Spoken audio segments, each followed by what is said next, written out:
Follow Paddy Power on Snapchat. The username is @ThePaddyPower, and we promise there won't be any boring snaps about gigs, the weather, or the gym. Hi there, a very warm welcome to the Racing Post Weekend Racing Postcast. I'm Bruce Millington, and joining me to look ahead to a fascinating weekend of great action in the north of England, in Ireland, and all over the place. We've got Graham Rodway and Davey Jennings, plus from Paddy Power, Tom Nugent, who was just telling us that his jaunt to Royal Ascot last Saturday was probably the most hungover he's ever been. Did you at least back any winners, Tom?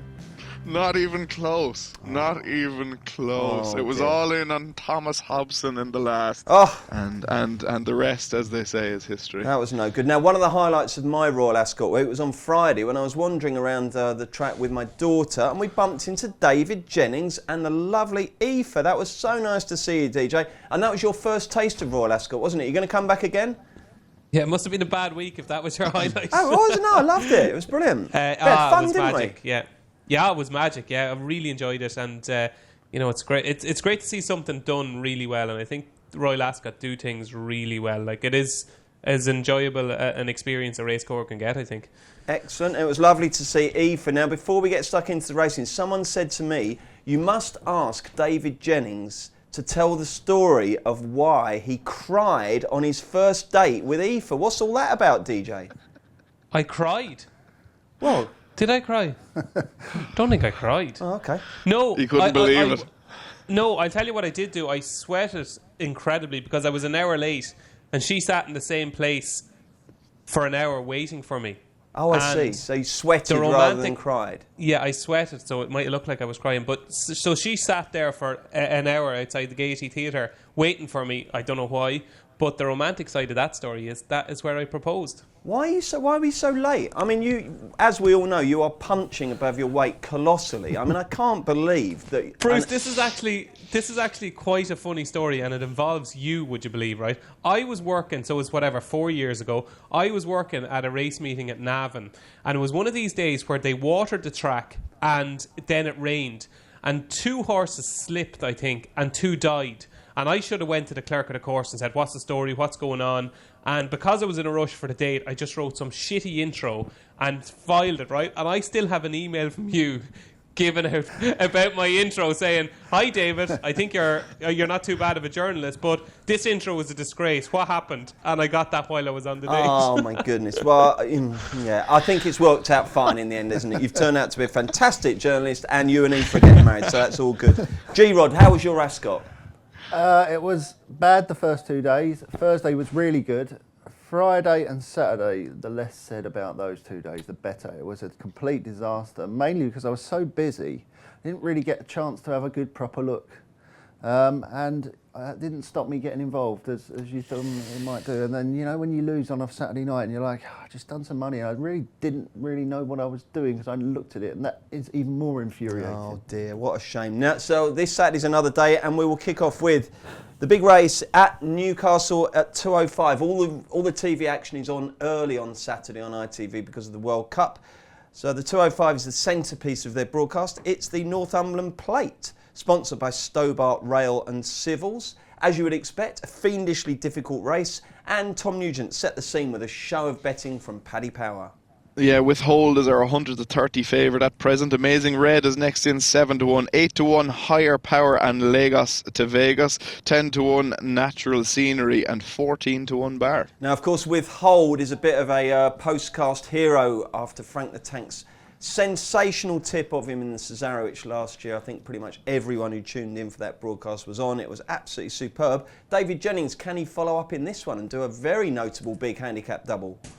Of course he can, and he could still be chucked in off a double figure mark. Like, he probably deserves to be right in the hundreds.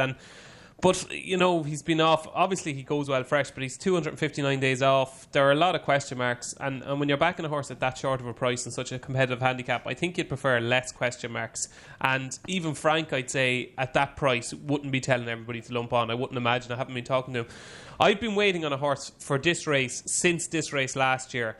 And it's a horse called Lord George, trained by James Fanshawe. The reason being, he was drawn in 17 last year, and I thought he ran a remarkable race to finish fourth. And I just thought he was just getting the hang of things. He's a little bit of a slow learner. I think he was only seen twice at 2, maybe a couple of times at 3, and he's taken time to really come to hand. But he finished 4th. He's only beaten a length and a half by higher power. He looked like winning at one stage. That was off a mark in 96. He's £9 higher now, but the big problem is he was 17 last year. He's 18 now. I'm just hoping that he has improved enough to cope with that rise and the draw. 16 to 1, I think, is a very fair price. He ran an absolute cracker in the marathon on Good Friday. He was beaten in nose by Funny Kid, the French horse. Like, he had good horses behind, like Waters Meet, Curb Your Enthusiasm.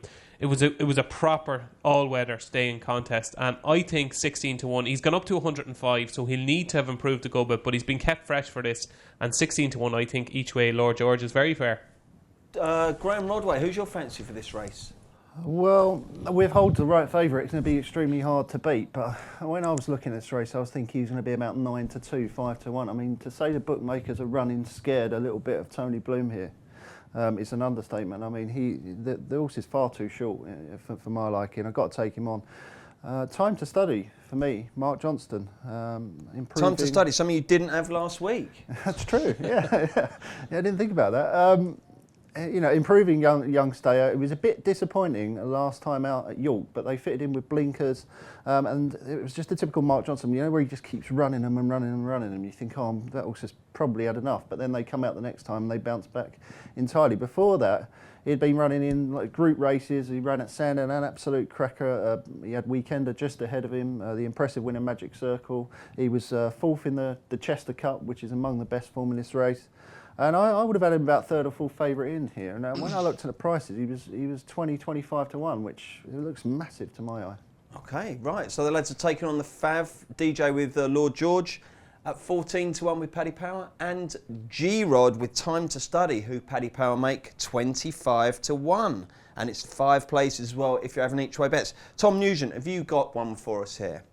I do. One at a price. I thought On to Victory was interesting at 16 to 1 each way. It made its outstanding progress last season. 9 runs last season, 3 wins, but was never beaten by more than 2.5 lengths in any of his runs.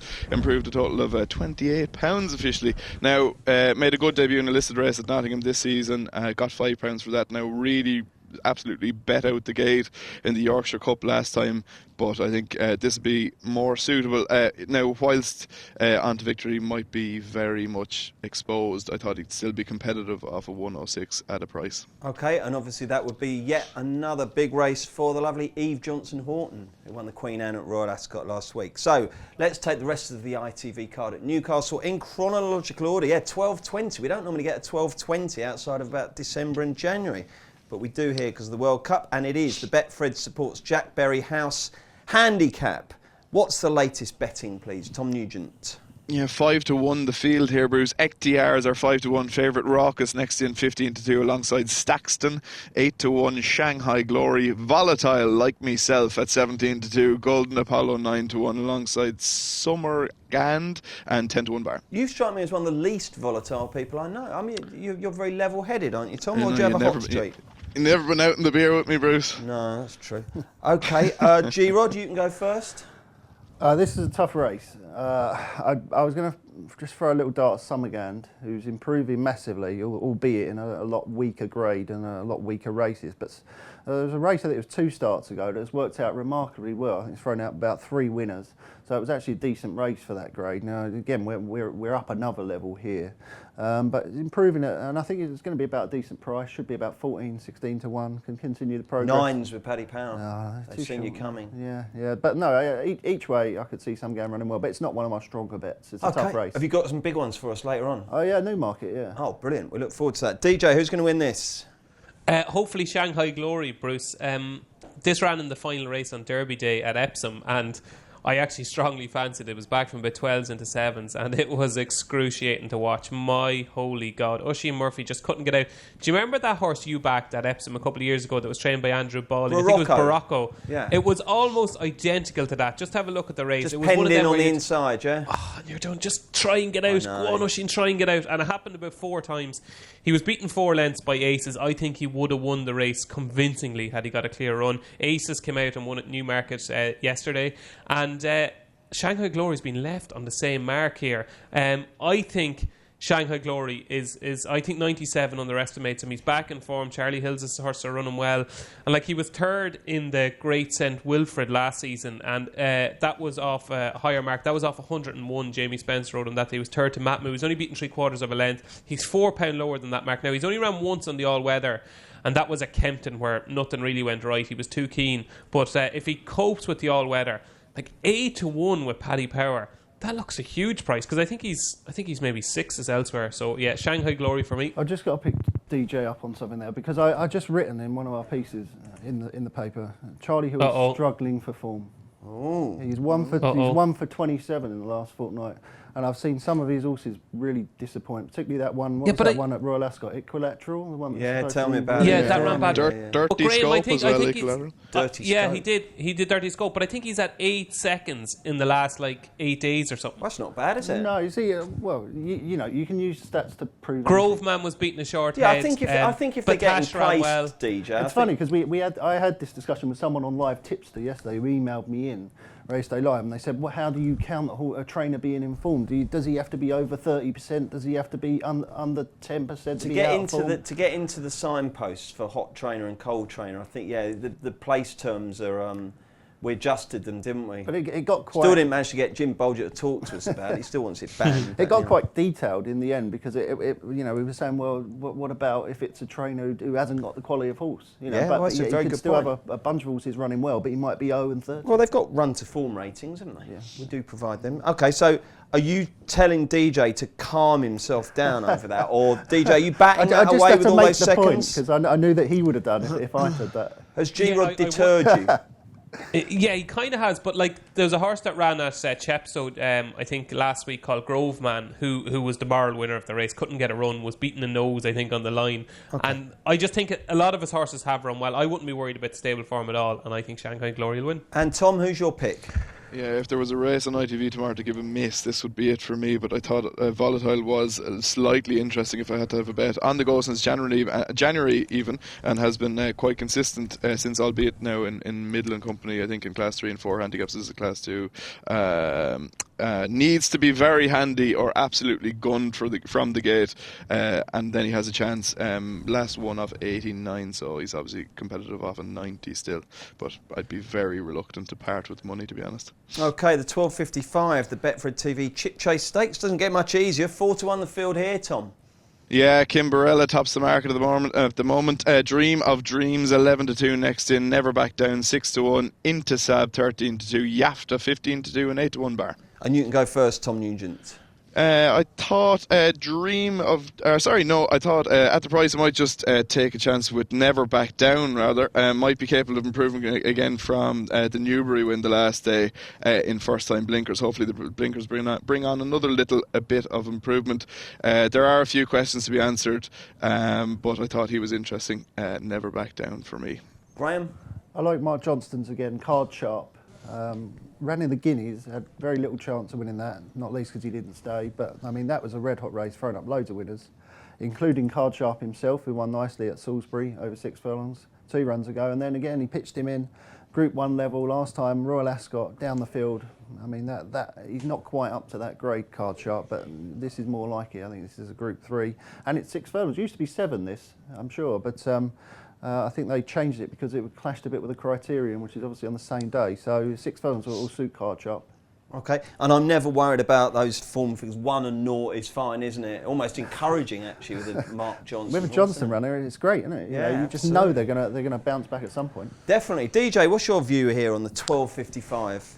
I might split my stakes here because I think there's 2 horses overpriced, but I don't know who priced this up, whether it was Frank or whoever. I presume Frank does the English tissues. I thought Dream of Dreams and Never Back Down were the 2 to be interested in. Both can be backed at 8s in certain areas, but they're both much shorter with powers. Like Dream of Dreams, I think, is only 11-2 with powers, and Never Back Down is 6-1, but there's 8-1 available. So I think that's interesting. The powers obviously fancy both of them. Never Back Down, he had the mighty Eqtidar behind in 4th in a Lister race at Newbury last time, and obviously Eqtidar went on and won the Commonwealth Cup, and it's bundles of early pace, Never Back Down. So I was surprised actually that he wasn't Virgin on favourite. But Dream of Dreams, I think he could have a good season this season. He's a 4-year-old. Michael Stout does so well with his older horses, and I just think he has the blowout under his belt now. He ran behind Brando at Newmarket, and I think the straight track on the all-weather at Newmarket should be his cup of tea. So I'd slightly favour Dream of Dreams over Never Back Down. Okay, and yet another real head scratcher. This Newcastle card is tricky and no mistake. 1:30, the Betfred Northumberland Vase, which is the consolation race for the Northumberland Plate. What's the latest betting, Tom? Yeah, Paddy Power playing 5 places here again, Bruce. The Grand Vizier is our 11-2 favourite at the moment. Bedrock next in 7-1, 15-2. Yushen Glen 9-1. Financial Conduct alongside Danny Day 10-1. Cool Sky 11-1. Davies Dilemma and 14-1 Bar. DJ. I thought Bedrock absolutely shat in at Musselburgh the last day. Musselburgh. Sorry, yeah, well done. Musselburgh. You've learned that, haven't you? First. Yeah, I learned from my mistake. You've cracked Musselburgh. What's that trainer, G-Rod? Joseph, begins with T. Joseph Chewitt. Oh, no. He hasn't got it, has he? It's Shoot, isn't it? No, it's not that. Shoot. No. Joseph Shoot. Shoot. Okay, anyway, DJ, Shoot. you were it's saying... like a Chewitt, you know. No, it's not. It's not. Like it's just not, Graham, right? It's not. It's not Chewitt, it's Shoot. I think Bedrock shat in at Musselburgh. I can't believe he's only gone up £5. I thought he was seriously impressive, and it's interesting. Like he was a real progressive sort over hurdles, and Ian Jardine had a winner at Hamilton the other night. So his stable are coming into form nicely. A lovely, lovely, lovely guy. My God, one of the nicest trainers I've ever met. And Fran Berry is booked, which I thought was interesting. And 87. He's up in the high 130s over hurdles. I think he could have scope for improvement off that mark. So Bedrock for me. Who for you, Tom? Thought Financial Conduct also shat in, to use David Jennings' term. I'm not sure DJ was brought up to use filthy language like that. No. I thought they were reared better than that up in Meath as well. But anyway, Financial Conduct was a very, very good winner in Dundalk the last day, and has a really, really nice profile. Switched from Andy Oliver over to Mr. Simcock, and I think he's still improving. Has a top weight here, but I think he's a much better horse than 97. And I think he could go on to be a very decent horse. He's still only 4. And for a profanity-free assessment of the race, Graham? Do it. No, don't do it. Never mind this Paddy Power, their maverick ways and all their we don't care nonsense. Sadly, I agree with DJ, and I do think that Bedrock will win this. Okay. What? He's already said everything I could possibly say. It perfectly. The reason I'm laughing so much is when David Jennings tips something and you come after him. There's and you fancy the same horse. There's just nothing left to say. He's given you half an hour of every single moment in the thing's life. Exactly. Okay, fair enough. We move on to Newmarket then, and there's 2 races on ITV. Starting with the 110, it's the Betway Empress Phillies Stakes. Do we have some betting, Tom?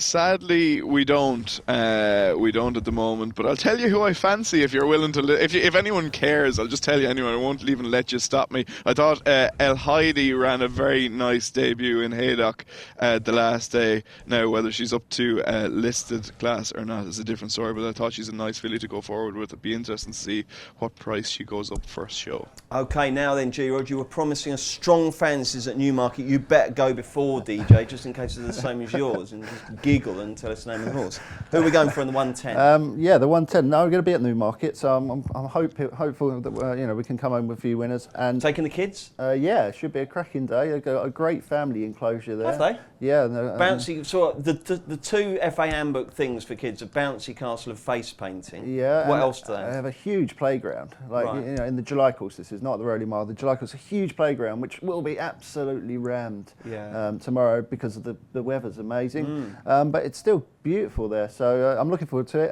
The 110 is going to go to Archie Watson and So Brave. I mean, what a burst on the scene he did at Ascot on He can Saturday. train, can't he, this guy? He's pretty useful, isn't he? I think he used to be with William Haggis. And obviously that's not a bad person to learn from, is it? And Soldier's cool, and the other one that escapes me that was beaten virtually nothing and won the 2-year-old races. I thought it was quite interesting that he's stepping so brave up in grade so quickly after winning nicely on the all-weather. I watched its run first time. It was really professional, out the stalls quickly, and never looked like getting to her. She absolutely bolted up.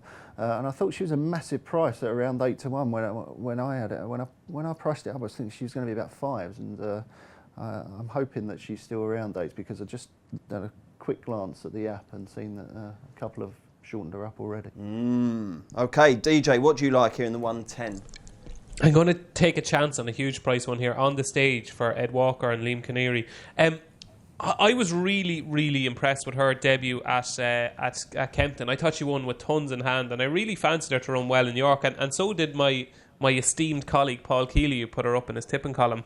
And it was really strange, because for 4 to 5 furlongs I thought she had a great chance, and she ended up finishing 14 to 14, which was just bizarre. She just stopped to a walk. That I think other something furlong must have gone quite badly then, mustn't it? Yeah, it didn't go great, and I don't know what went wrong, because it was in the final furlong at Kempton that she did all her best work, and the final furlong at York was a complete catastrophe.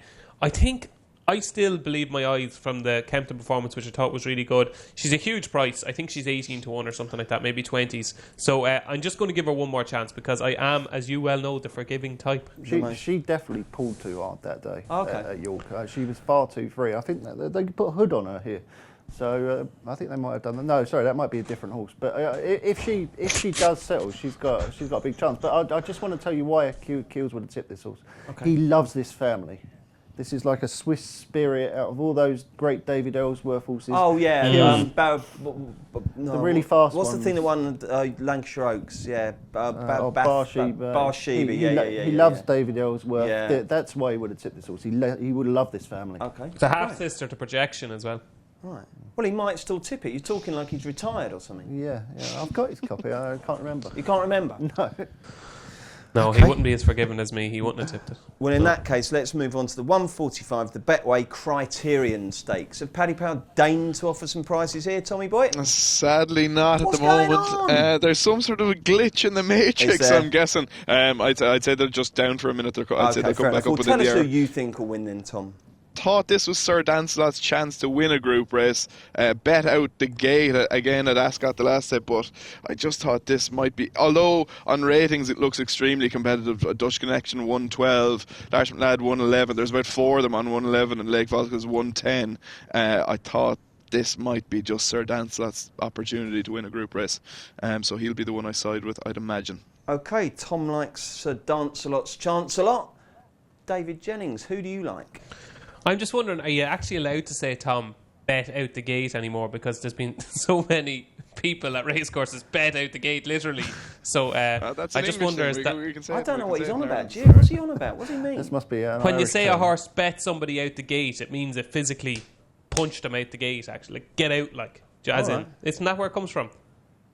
I presume. No idea. You I could be know wrong. a lot more than me. Who's going to win? Yeah, so Bruce, I fancy nothing here, because Okay. Dutch Connection. Yeah, just go on, because Righto. Dutch Connection is like, no, fancy nothing. Right.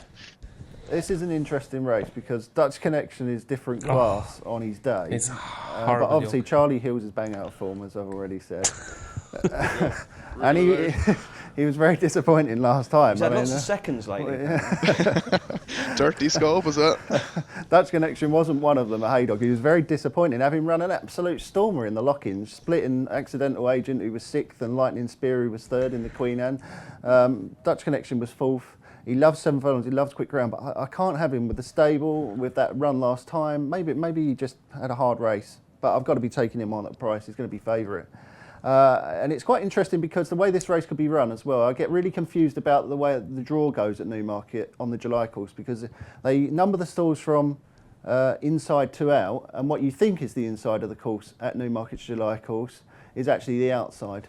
Well, hang on a sec. What do I think? What do you think is the inside? I think the inside is the far side. Yeah, me too. But that's not the case. Oh, right, okay. Because there's a bend, and there's a right-handed bend. Yeah. No, fair enough. So the way they store the numbers, they do the numbers as you look down the track from left to right. Now, Lake Volta is the only front runner in this race, and is drawn 2. And you can guarantee that this is going to come out of the stalls, and it's going to bang, bang on that stand side rail. And time again at Newmarket July course, we have seen horses get on that stand side rail, make all, and they don't see another rival. Sometimes there is a huge highway up that stands rail, and I'm a little bit worried that could happen with Lake Volta, so I am going to back Lake Volta at 14s. Okay.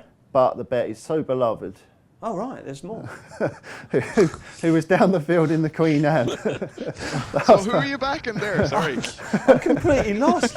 Dutch Connection's a certainty. Lake Volta, and now So Beloved's popped in. So Beloved was storming home in the Queen Anne last time. That was a Group 1 race. This is obviously a Group 3. As I've already said, I'm really worried that this is going to turn into a tactical race. It's only a tactical tipping, Pete. And It's like Pulp Fiction of tipping. It's all in weird order. If it gets tactical, that'll be a big problem for So Beloved. It'll be a big problem for Sir Dance-A-Lot, Right. and and Dutch Connection will probably win there. Right, well, there you go. We had no betting. DJ doesn't Right. fancy anything. Tom said he's about Just 20 back minutes Sir ago. Dance-A-Lot there. Look, But I've backed So Beloved, and I've backed Lake Volta. brilliant. The most strangest thing of all that monstrosity was the fact that he goes, Lake Volta, I'm going to back Lake Volta, but I'm really worried that Yeah. it's going to get the I'm rail. really and worried make it's going on. to win. Well, Yeah. because I've had a bigger bet on So Beloved. Jesus. Right, okay. Right, it's roundup Lord. time. Can you publish the staking plan there in the paper Yeah. tomorrow? Maybe that'd be a good. maybe- That'd be a good feature. Maybe dictate his piece and just write it in the paper verbatim. Right, let's look at all the other betting opportunities in Britain and Ireland on Saturday. The racing Right, all over okay. the place. Don't give your nats away, lads, but let's get all the other bets that you like. Better start with you, DJ. We're not doing the Curragh yet, so we'll come to the Curragh in a bit. But anything else you want to flag up? Yeah, I'd be pretty sweet on Beringer in the 320 at York. Real improving sort from the Alan King stable. I thought it was being pulled up for the last half a furlong last time. I think it's got away leniently in the handicap, and I just think I really like these Alan King handicappers that just they seem to improve out of all recognition. I think Beringer is a horse really going places, so that would be my one in the 320 at York. Tom, have you got one for the roundup? No, if I had to give one, maybe Fabulous Red 330 Newmarket, but nothing really. No. G-Rod. I've got 2 bets. One of them, David Jennings has already told us all about. Beringer was massively impressive at Sandown last time. Absolutely shat all over the second Hyanna. Now Hyanna should have won at Newmarket on Thursday. Finished 3rd, but didn't handle the track. Ramwell, yeah. Ran an absolute cracker, and Beringer just was all over the winner that day. And who's the other one? I think that'll do the business. And the other one is called Dragon's Towel, which is running in the 305 at Chester, trained by Tom Dascombe and Richard Kingscote, so it's bound to be your most favourite because everything they run at Chester is really well fancied. But as we all know, they lay them out there. It's got loads and loads of course form. It was unlucky to lose by a neck to another bat at the Chester May meeting there a couple of weeks ago. That's a decent horse around there, and it's got a good draw. It's drawn in stall 3. That's Dragon's Towel in the 305 at Chester. Okay, we are going to press the reset button, regain our equilibrium, and be back with the Irish Derby next. Success ain't earned, it's bought. That's why at Paddy Power, we paid the big bucks for the best tech nerds in the world to develop our new, fastest ever app. Download the new app from the App Store or Play Store now. 18 plus, begambleaware.org. Okay, so the British TV action takes place early to avoid a clash with the World Cup. The main event in Ireland takes place between the 2 World Cup matches. At 5:15, it's the Dubai duty-free Irish Derby. We've got a favourite who, I tell you what, guys, Frankie Dettori's been on holiday this week, but he's been in incredible form with our reporters. They've been ringing him up and thinking, oh no, I don't want to ring him, he's going to go mad because he's on holiday. He's been so chatty and cheery, and he gave Brian Sheeran, Davey Jennings' colleague in Ireland, some fantastic quotes yesterday about why he thinks DXB should be favourite, and he cannot believe how short Saxon Warrior is. Saxon Warrior is an incredibly short price. Tom Nugent. Yes, he is. Saxon Warriors are 8-11 favourite at the moment. Now, worth pointing out two things. The market I'm going to read out now is non-runner, no bet. And also, on the online market tomorrow, probably when it goes up live tonight. What do you mean it's non-runner, no bet? Just at the tab I'm looking at the minute is non-runner, no bet. I don't know why it says What that. an amazing, what an incredible concession that is. I mean, the race is always 26 hours away. Thanks a million, Bruce. Anyway, also, money back all losers up to a tenner if Saxon Warrior wins the Irish Derby. DXB is next in 7-2, Old Persian 10-1, Night to Behold 16s 20-1 bar. Okay, DJ, do you agree with Frankie that Saxon Warrior is a rubbish price? I don't agree with what Frankie said. I do agree that there is a valid argument to be made for him being shorter than he should be, but I think if you asked all of us on the podcast, if all the horses were the same price, who would you back? And we would all say Saxon Warrior. And I think... I wouldn't. I'd back DXB, so no. Okay, well, 3 out of the 4 of us potentially. And I think the vibes I got from the stable, I'm not exactly a mole in the stable, and I don't actually know that many people that work there, but I know a few, and you'd be chatting away. And the vibes I got about Saxon Warrior heading into Epsom was that he was almost 100%, like he wasn't too bad, but he was not exactly 100%. He wasn't exactly where they wanted him to be. He was just a little bit away, whatever. He might have encountered maybe a little tiny problem along the way somewhere, but the vibes I got was that he just wasn't 100% going into... quiet, didn't he, G-Rod? Going into Epsom. Now, I presume they thought they'd get away with it, and this is just me reading between lines, and they're very hazy lines, but the impression I'm getting is that you're going to see a completely different Saxon Warrior at the Curragh. I think he is the only potential superstar in the lineup. I'm willing to give him one more chance. I wouldn't back him at the price, but I would be interested in backing him maybe to win by 2 lengths or more, or something like that, because I think you might see a different horse here. And for those of you that don't want to back 8-11 shots, which I think there will be plenty, I think you will see a completely different The Pentagon in the Irish Derby. I think he's coming to the boil nicely. He was third to Saxon Warrior in the Racing Post Trophy last season, made his debut this season on heavy ground behind Nelson. Then I thought he ran a really, really eye-catching race in the Derrinstown behind Hazapur. In the Derby, do you know what? He just didn't seem to handle the track. He wandered badly up the home straight. He finished 8th. I didn't think he disgraced himself. I think on this ground, at this track, I think you'll see a different The Pentagon. You have to remember, this is where he won his maiden by 8.5 lengths. So The Pentagon, I think, is 25s. I think he'd be placed. I think Saxon Warrior will win. Okay, good summary. Tom Nugent, what's your view? Yeah, I agree with David there. I really hope Saxon Warrior wins, mostly because I've gone out to bat for him so many times with friends and colleagues. It seems to be an awful lot of people just out to crab Saxon Warrior, but I think he's a very, very good horse, and I'm willing to forgive him Epsom. Would I back him at 8-11? Absolutely not.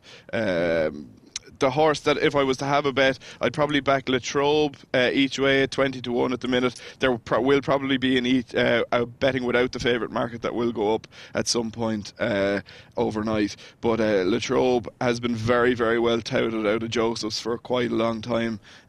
Even before he ran in the Gallinule Stakes there in Guineas Weekend, there was a lot of talk for him. He was beaten a neck by Huntinghorn on seasonal debut this year, which that form has obviously been franked by Huntinghorn on a number of occasions, and he's just a horse that has been very well touted and seems to have a decent attitude, and at a big price, one of those big price ones, like it's 8-11, 7-2 and 10-1 and then 16-1 bar. You'd imagine one of those big price horses is going to hit the frame, and if I had to back one of those big price ones, it'd be Latrobe. Graham Rodway, what do you think about this intriguing contest? Yeah, no, it's interesting talking about price, because I did actually price this race up myself without even looking at the prices. And I didn't have DXB favourite, as Frankie said. Obviously, I did have Saxon Warrior's favourite, but I didn't have him anywhere near as short as 8-11. I had him at 7-4 favourite to bounce back to Epsom.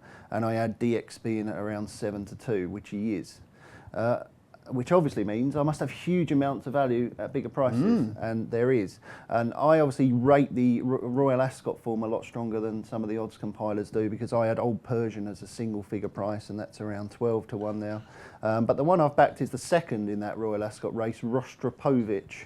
who is 33-1, I think, at the moment.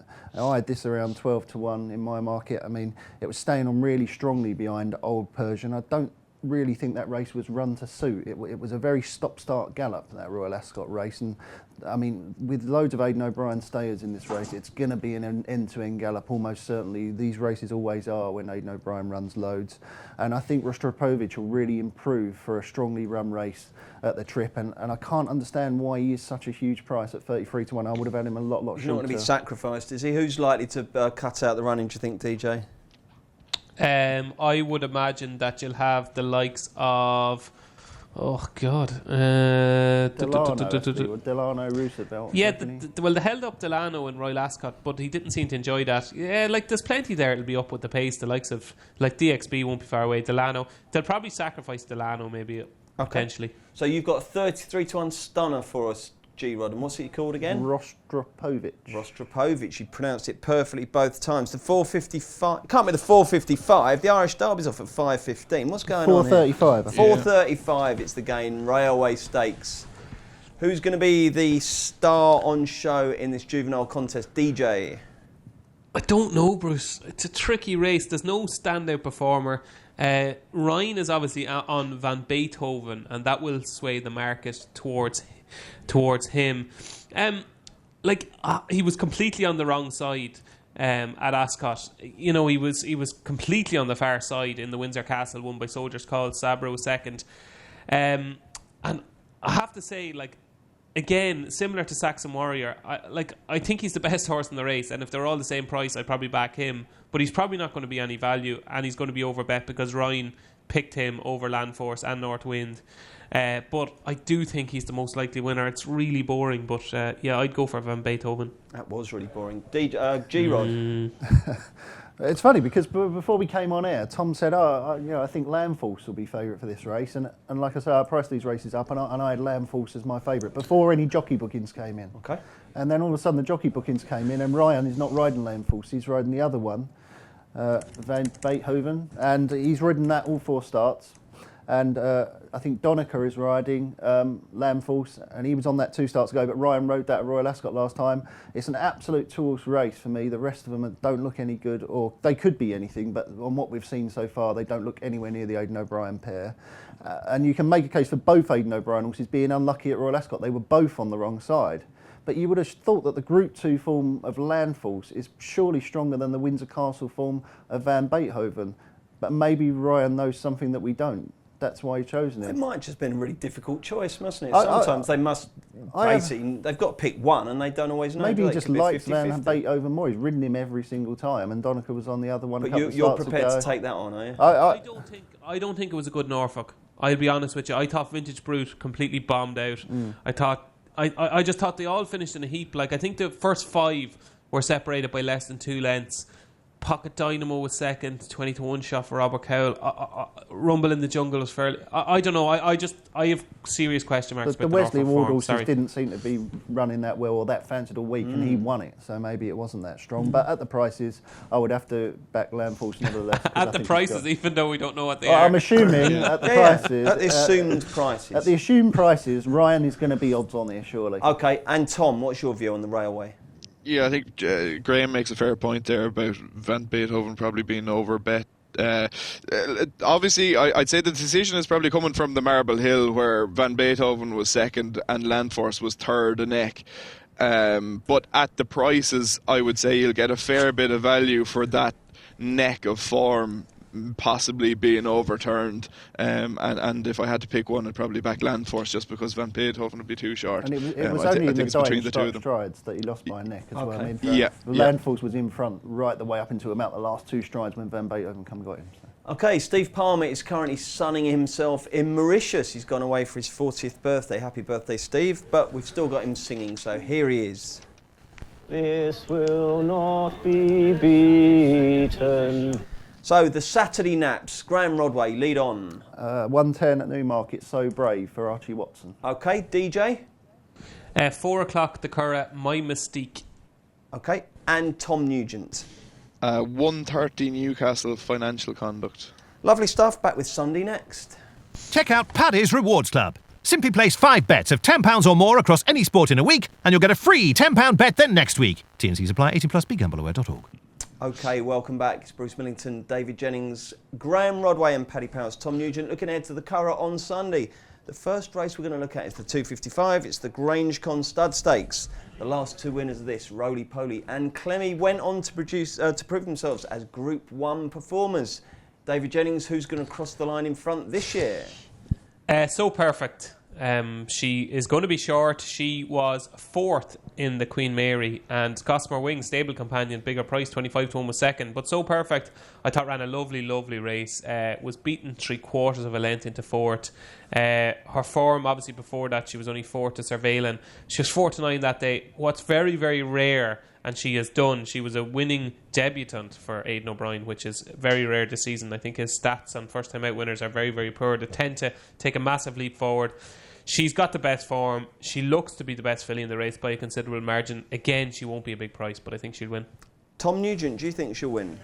Yeah, would tend to agree, but I really hope that Cava can run a big race for Norland Stud. I thought she did very well in Fairyhouse. She was tough on debut the last day. She might be an each way price on the day if the favourite gets quite very, very short. And yeah, hopefully Cava can do the biz for Norlands. And just to note on Cava, the 5th horse that day, USRA, I don't know how you pronounce that, is it Usra? Won last night impressively at Tipperary. So that form has been that Cava form has been well and truly franked. Okay, Graham's frantically scrolling away on his phone. I got no idea what's running in this race. I just didn't get round to this race. It was too far down the list. And the next one as well. What's it called? The Volvo International. Well, it's actually called the Volvo International. It's named after quite a popular car. I got no idea what's in that, but I do know. Will you be back for the Pretty Polly? I'll be back. Okay, yeah. well, you keep that one. Keep that one to yourself for the moment, G-Rod. The 3:30 then, the Finlay Volvo International Stakes. He could have pronounced that wrongly in a very embarrassing way, but thankfully he didn't quite get it that wrong. DJ, who's going to win this? The horse I hate most in training is in this race, Bruce. And I mean this. This is proper hatred now. This is England-Germany stuff.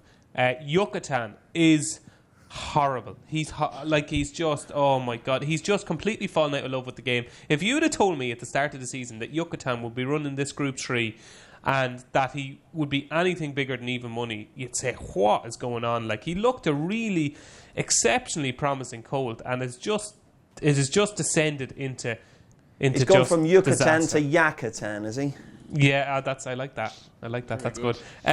Yeah, like he was 3rd to Cliffs of Moher in the Moors Bridge Stakes. Success Days was 2nd. Like that was a really good run. Had the likes of Turret Rocks, Renetti behind, and since then the wheels have not only come off, they've been completely punctured and thrown into the sea. I don't know what's gone on. But he's blinkered for the first time. He's the best horse in the race. I wouldn't back him for love nor money. But if the real Yucatan does show up, he'll annihilate these. Okay. Which country is Yucatan a province of? I don't know. I'll give you a clue. They play Brazil in the World Cup next. Mexico. Well done, G-Rod. Thank you. Tom Nugent, got fancy in the Volvo? It was a process of elimination for me, Bruce. I couldn't have Yucatan in a month of Sundays. Last in the Wolverton, last in the Coronation Cup isn't too bad, but last in the Wolverton. Jesus, first time blinkers. He needs a lot more than first time blinkers, I'd imagine. Clear skies, not from 8 on the turf. So therefore, by a process of elimination, although he's been off a long time, if Stellar Mass can run anywhere close to form, he will win quite comfortably. What price would you lay me Yucatan, Tom? Oh, David, don't be trying to get cute now just because I slated Yucatan. No, he's absolutely slaughtered those, and now he's trying to get a price off him. I said if the real Yucatan shows up, he bowls up. That's what I said. 440. The Judd Monty Pretty Polly Stakes. Graham Rodway, who's going to win this? Forever Together. Is it? Yeah. I think this should absolutely bolt up, shouldn't it? What price is it going to be? About 1 to 5 or something? Really? I don't know. I don't know if it'll be that short, but I mean, you won't see too many easier winners of the Oaks, will you?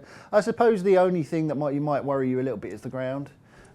She was beaten at Chester behind a stable weight, although there's no disgrace in that. Wasn't a magic wand. Went on to win the Ribblesdale quite easily, and she was so unlucky that day as well. Forever Together. I mean, she might well have beaten her anyway, and then she bolted up in the Oaks. I think she's a top class filly. Okay, so she wins by off the track. Boys, do you agree? And if so, is there another bet we can have? Is there a forecast angle maybe or something, DJ? This is incredibly straightforward. She wins easily. Forever Together wins. Bye Bye Baby finishes second, and Athena finishes third. There's a tri-cast. It won't Lovely. be a big price, but thank you very much, Tom. Yeah, Forever Together wins. Thought Urban Fox might be interesting for the forecast pitched in here. It's a big step up now, and up to 10 furlongs for the first time, but or up to 12, sorry, rather, and or 10. Sorry, what am I doing? I'm looking at the wrong thing. 10 furlongs, and quick ground won't be an issue. So Urban Fox maybe, but it's very straightforward for Forever Together. Anything else on Sunday, G-Rod? Yeah, it's run at Uttoxeter. I'm not sure what time. It's called the Summer Cup. I think it's maybe around 4 o'clock. Ballyalton is dropped to a really handy mark and ran crackers in races at Cheltenham Festival. I think it was fourth behind. That also went on to win a Grade 1 at Punchestown, luckily, where everything ran out. Remember that race where like one took the other one out? And then finished fifth in the race over the Topham, over the national fences. Massively down in the weights, loves decent ground, because this horse has always loved decent ground. Now, in recent times, Ian Williams has changed his tune, and now apparently this horse doesn't love decent ground, it wants cut. But I can't believe that for all my life. All its best form is on top of the ground. And it's on such a nice mark. And had a great prep run for this at Southwell last time. Over hurdles, although it wasn't really hurdles, it was brush hurdles. Would have just sharpened him up nicely for this one, Ballyalton. That's the 4:20 Uttoxeter on Sunday. DJ, anything else for us? Yeah, just one, Bruce. Silver Code in the 4:05, the Premier Handicap at the Curragh. I thought it was a really lovely pipe opener last time. First start of the season. Finished third to St. Prelad's Bay at Gorham Park. And off a mark of 97, was rated as finished the season 103 last season. I think Silver Code will win that. And Tom? In the 5:15 in the Curragh Cup, Palisaders declared, but the one I thought was interesting was Giuseppe Garibaldi, getting a lot of weight, third in the King Edward VII. Be interested to see what price he goes up. He ran quite well, didn't he? I backed him in that race. Yeah, excellent. Okay, weekend plans. You're off to Newmarket tomorrow, G-Rod. What else? Yeah, Newmarket tomorrow afternoon for a nice picnic, and Sunday I am working live tipstering. Oh, excellent. So any questions, Race Day Live at racingpost.com. Good. Lovely stuff. DJ, what are you up to? Work, Bruce. Derby weekend at the Curragh. Excellent. You don't regard it as work, though, do you? No. Jeez, this is the best weekend ever, yeah? Excellent. I'm glad to hear it. And Tom Nugent, you are always working when I ask you this question, so have they let you out? No, same applies. I'm just about to jump in the car and head down to the Curragh this evening. Oh, lovely. Okay, chaps, many thanks. Well done. Don't forget, we're back on Monday to review the action, and we've also got a great football postcast out now with Dan Childs and Mark Langdon giving you all the value bets for the second round in the World Cup. So if you do enjoy these shows, please make sure you rate, review and subscribe on iTunes. And of course, we're back next Friday to look ahead to the eclipse. Follow Paddy Power on Snapchat. The username is the Paddy Power, and we promise there won't be any boring snaps about gigs, the weather or the gym.